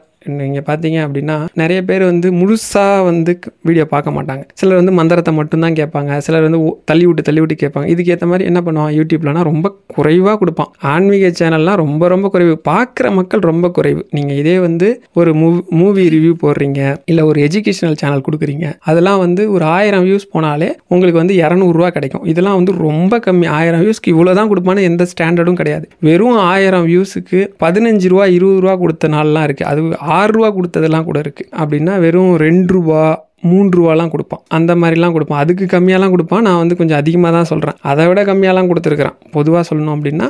ஆனால் இந்த மாதிரி சேனலுக்கெலாம் வியூஸுக்கெல்லாம் ரொம்ப ரொம்ப கம்மியாக கொடுப்பான். நான் வந்து அதான் சொன்னேனே, இதை வந்து இந்த வருமானம் தான் நம்ம வந்து இது பண்ணணும் அப்படின்னு சொல்லி எந்த நோக்கத்துலேயும் போடலை. அதனால் பெரியவா வந்து அடுத்து பார்த்தீங்க அப்படின்னா எனக்கு வந்து ராமநாமத்தை ஒரு இடத்துல உபதேசம் பண்ணாங்க. அதுக்கப்புறம் என்னோட பண பிரச்சனைக்கு நான் வந்து பெரியவா எனக்கு சொன்ன வழிபாடு என்ன, அதுக்கப்புறம் வந்து என்னோட குழந்தை பாக்கியத்துக்கு சொன்னது என்ன, கணவன் மனைவி ஒத்துமையாக இருக்கிறதுக்கு நான் ஒவ்வொரு நாளும் சொல்ல வேண்டிய மந்திரங்கள். பதிவு கொஞ்சம் பெருசாகிடுச்சு. அதனால் அடுத்த இதோட பகுதி 2ஆவும் 3ஆவும் நான் வந்து உங்களுக்கு கொடுக்குறேன். அதில் இப்போயே நான் ஏற்கனவே பரிகாரம் சொல்லிட்டேன், இருந்தாலும் இந்த பதிவோட நிறைவு வரும்போது உங்களுக்கு சொல்கிறேன். நீங்கள் எந்த பரிகாரம் பண்ணுறதுக்கு முன்னாடியும் இதை முதல்ல முயற்சி பண்ணுங்கள். இதுவே உங்களோட 100% பிரச்சனையை தீர்த்துரும். என்ன அப்படின்னா, நீங்கள் உங்களோட குலதெய்வ கோயிலுக்கு போகணும். யாராக இருந்தாலும் உங்கள் குலதெய்வத்தை வழிபடாமல் நீங்கள் எந்த பரிகாரம் பண்ணாலும் எந்த மந்திரம் பண்ணாலும் அது உங்களுக்கு 0 வேலை செய்யாது. இதை பெரியவாவே சொல்கிறாங்க. போகும்போது எப்படி போகணும், நல்லெண்ணெய் வெல்லம் இது ரெண்டும் கோயிலுக்கு வாங்கிட்டு போய் கொடுக்கணும். 2 நாளைக்கு முன்னாடியே வாங்கி வீட்டில் வச்சுக்கோங்க. அதுக்கப்புறம் குடும்பமாக போய் ஒரு புது மண்பானை வாங்க முடிஞ்சால் வாங்குங்க. இல்லைனா ஏதோ பழைய பானையிலேயே கூட சக்கரை பொங்கல் வச்சு உங்கள் குலதெய்வம், அது ஆண் தெய்வமாக இருந்தாலும் பெண் தெய்வமாக இருந்தாலும் பிரார்த்தனை பண்ணி உங்கள் கையால் இலை போட்டு அந்த சக்கரை பொங்கலை கோயிலில் எங்கே படைக்க விட்டாலும், கோயில் உள்ளே விடல உங்களை, கோயில் உங்களுக்கு இங்கேருந்து நின்று பார்த்தா கோபுரம் தெரிகிற தூரத்தில் தான் இருக்கீங்கன்னா கூட அங்கே கூட இலை போட்டு பிரார்த்தனை பண்ணால் உங்கள் தெய்வம் வந்து சாப்பிடும். போட்டு அந்த பிரசாதத்தை நீங்கள்லாம் சாப்பிட்டுட்டு மிச்சம் இருக்கிறதெல்லாம் எல்லாருக்கும் கொடுக்கணும். அதே மாதிரி உங்கள் குலதெய்வத்துக்கு அபிஷேகம் பண்ணும்போது நல்லெண்ணெய் வாங்கி கொடுக்கணும், இளநீ வாங்கி கொடுக்கணும். இந்த ரெண்டும் அபிஷேகத்துக்கு கொடுக்கணும். இது கொடுத்தீங்க அப்படின்னா நீங்கள் எந்த பிரச்சனை, உங்களுக்கு வந்து 10 கோடி ரூபா கடன் இருந்தால் கூட சரி, யாரோ ஒருத்தர் ஏதோ ஒரு ரூபத்தில் உங்கள் குலதெய்வம் அனுப்பி அதை தீர்த்து வச்சிரும். இல்லை எனக்கு குழந்தை பாக்கியம் தான் பிரச்சனையாக இருக்குது, நான் வந்து கடனுக்கும் சொல்கிறேன், குழந்தை பாக்கியத்துக்கும் அடுத்தடுத்து இன்னும் விரிவான பரிகாரம்லாம் சொல்கிறேன். இருந்தாலும் இதுதான் இருக்கிறதுலே ஆகச்சிறந்த பரிகாரம். உங்கள் குலதெய்வத்தை மீறி ஒரு மனிதனோட ஆயிலை யமனாலே எடுக்க முடியாது. குலதெய்வத்திட்ட போய் உத்தரவு வாங்கணும். நாள் பூஜை போட்டு, சரியான பூஜை போட்டு உத்தரவு வாங்கணும். அப்படி இருக்கும்போது உங்கள் குலதெய்வம் இல்லை, இந்த நபருக்கு இன்னும் 20 வருஷம் ஆயிலை நீட்டிக்கணும் அப்படின்னு சொல்லுதுன்னு வச்சுக்கோங்க, யமதர்மன் ஒன்றுமே பண்ண முடியாது. ஏன்னா உங்களோட முன்னோர்களோட ஆன்ம பலம் இருக்கும் இல்லையா, அந்த புண்ணிய பலன் அதை தூக்கி அப்படியே குலதெய்வம் உங்களோட ஆன்மாக்குள்ளே போட்டு விட்டுரும். அப்படி போட்டுச்சுன்னா அந்த விஷயத்தால் உங்களுக்கு நடக்க வேண்டிய கெட்டதெல்லாம் விலகி ஓடும், நல்லது நடக்க ஆரம்பிக்கும். இதுக்கு உங்கள் குலதெய்வத்தை நீங்கள் அடிக்கடி பார்க்கணும், பூஜை பண்ணணும். இன்னொரு முக்கியமான விஷயம் என்னென்னா, நாம் இருக்கிற இடம் தான் நம்மளோட மனநிலையை முடிவு பண்ணுது. அதனால் உங்கள் குலதெய்வம் கோயில் எந்த கோயிலாக இருந்தாலும் சரி, ஒரு கைப்பிடி உங்கள் குலதெய்வம் கோயில் மண், குலதெய்வம் கோயிலை சுற்றி இருக்கிற மண்ணாக இருந்தாலும் சரி, குலதெய்வம் கோயிலுக்குள்ளே இருக்க மண்ணாக இருந்தாலும் சரி, நீங்கள் நின்று பார்த்தா கோபுரமும் அதில் இருக்கிற சிலைகளும் நல்லா தெரிகிற அளவுக்கு இருக்கிற தூரத்துலேருந்து மண் எடுத்தால் கூட போதும், அது உங்கள் குலதெய்வம் கோயில் எடுத்த மண் தான் அதுக்கு அர்த்தம். ஒருவேளை மண்ணெலாம் எடுக்க முடியாதுன்னா விபூதியோ குங்குமமோ இல்லை எலுமிச்சம்பழமோ இதை கொண்டு வந்து உங்கள் வீட்டு நிலைவாசலில் உள்பக்கமாக வீட்டை பார்த்தாப்புல கட்டிக்கணும். உங்கள் குலதெய்வம் கோயில் மண்ணை நீங்கள் எடுத்துகிட்டு வந்துட்டீங்க அப்படின்னா அது உங்கள் குலதெய்வத்தோட காலடிப்பட்ட மண், உங்கள் குலதெய்வம் உங்கள் வீட்டுக்கு வந்துருச்சின்னு நீங்கள் வச்சுக்கலாம். அந்த மண் மூலமாக உங்கள் குலதெய்வம் உங்கள் வீட்டில் வாசம் செய்யுதுன்னு அர்த்தம். உங்கள் குலதெய்வத்தோட பார்வை படுற இடத்துல எந்த பிரச்சனையும் இருக்காது, எந்த துஷ்ட சக்தியும் சரி, அது எந்த பண பிரச்சனையாக இருந்தாலும் சரி, குடும்பம் சண்டை சச்சரவாக இருந்தாலும் சரி, கணவன் மனைவிக்குள்ள பிரச்சனை, அது எதுவாக இருந்தாலும் 100% சால்வ் ஆகிடும். நீங்கள் இந்த மண்ணை மட்டும் கொண்டு வந்து உங்கள் வீட்டோட நிலவாசலில் கட்டணும். அதை மறந்துடாதீங்க. இதுக்கு என்ன சக்தினா, இது பெரிய அதிர்வலை, நல்ல அதிர்வலையை உங்கள் வீட்டில் உண்டு பண்ணிக்கிட்டே இருக்கும். இதுக்கு எவ்வளோ நாள் வரைக்கும் சக்தி இருக்குன்னா, ஒரு 2 மாதத்துலேருந்து 6 மாதம் வரைக்கும் இருக்கும். அதனால தான் 2 மாதத்துக்கு ஒரு தடவை நீங்கள் மறுபடியும் குலதெய்வம் கோயிலுக்கு போகணும். எப்போ போகணும்? ஒன்று உங்கள் ஜென்ம நட்சத்திரத்தில் போகணும், இல்லை அப்படின்னா உங்களோட 2வது நட்சத்திரத்தில் போகணும். போய் குலதெய்வத்திட்ட என்ன வேண்டுமோ வேண்டுங்க. நான் சொன்ன மாதிரி சக்கரை பொங்கல் வச்சு கேட்டிங்கன்னா அவ்வளோதான், உங்கள் பிரச்சனை முடிஞ்சுன்னு நினச்சிக்கோங்க. இதை விட பெரிய பரிகாரமே கிடையாது. நீங்கள் நல்லெண்ணெயை வாங்கி அபிஷேகம் பண்ணி அதை வந்து கோவிலில் கொடுத்துட்டீங்க விளக்குக்கு போட அப்படின்னா, அங்கே தீபம் எரிய உங்கள் வீட்டில் இருக்கிற அத்தனை பிரச்சனையும் உங்களை விட்டு ஓடும், உங்கள் வாழ்க்கை சுடர் விடும். இது ரொம்ப அருமையான பரிகாரம். நிறைய பேருக்கு முன்னாடி வந்து பிரச்சனைன்னு சொல்லும்போது நான் இந்த ஒரே பரிகாரத்தை தான் சொல்லிக்கிட்டு இருந்தேன். நிறைய பேருக்கு வாழ்க்கையில் எத்தனையோ பெரிய பெரிய கடன்லாம் அடைஞ்சிருக்கு, எத்தனையோ தீர்க்க முடியாத பிரச்சனைலாம் சாதாரணமாக தீர்ந்துருக்கு. இன்னொரு விஷயம் என்ன அப்படின்னா, ஒரு வேளை நீங்கள் வந்து ரொம்ப பிரபலமான கோவிலாக இருக்குது, இது எதுவுமே கிடைக்காது அப்படின்னா ஒன்றுமே கவலைப்பட வேணாம். கொஞ்சோண்டு மஞ்சளோ இல்லைன்னா ஒரு எலுமிச்சம்பழமோ கோவிலேருந்து வாங்கிட்டு வந்து அதை வீட்டில் வச்சுக்கலாம். இப்போ வந்து பிரபலமான கோயில், இப்போ திருப்பதி உள்ளலாம் எந்த பிரசாதமும் தரமாட்டாங்க. ஒருவேளை திருப்பதி பெருமாள் இருக்கார் அப்படின்னா அப்போ என்ன பண்ணுறது? இப்போ திருச்செந்தூர் போகிறீங்க அப்படின்னா அங்கே எலுமிச்சம்பழமோ இல்லை அந்த கோவிலேருந்து வெளியில் வர வளாகத்துக்குள்ளே என்ன உங்களுக்கு கிடைக்குமோ அதை பிரசாதத்தை கொண்டு வந்து வீட்டில் வச்சுக்கலாம். அதுக்கும் இதே சக்தி இருக்கும். அடுத்த பரிகாரங்கள் எல்லாமே நீங்கள் உங்கள் குலதெய்வத்தை வழிபட்டுட்டு தான் பண்ண போகிறீங்க. அதனால் இது முதல் பரிகாரம். அடுத்தடுத்து வரக்கூடிய வழிபாடுகள், மந்திரம், பரிகாரத்தெல்லாம் அடுத்த பதிவில் பார்க்கலாம். ஹரஹர சங்கர, ஜெய ஜெய சங்கர.